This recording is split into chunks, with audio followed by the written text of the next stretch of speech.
alamat ng rosas. Noong unang panahon ay may isang magandang dalaga mula sa malayong bayan ng Tarlac na Rosa. Ang pangalan. Bukod sa aking kaganda ay nakilala rin si Rosa na gagawin ng lahat para mapatunayan ang tunay na pag-ibig.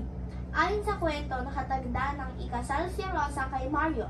Nang matuklasan may malubhang sakit ang lalaki. Sa kabila ng lahat ay pinili ng dalaga na pakasal sila para mapaglingkuran ang lalaki hanggang sa mga huling sandali ng buhay nito. Gayunman ay hindi pumayag si Mario. Anang binata ay sapat na sa kanya na baunin ng pag-ibig ng dala sa kabilang buhay. Pinaglingkuran ni Rosa si Mario. Hindi siya umalis sa tabi nito.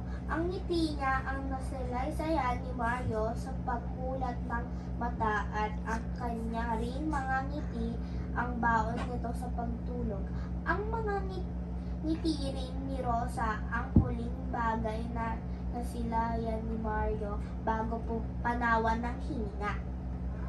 Ang mga ngiti ni Rosa ay hindi napawi kahit nang ilibing si Mario at kahit nang dinadalaw ang pudpud nito at pinagyayaman nang tanungin kung bakit hindi nawala ang tingin sa ang ngiti sa mga labi ay ito ang sinabi niya.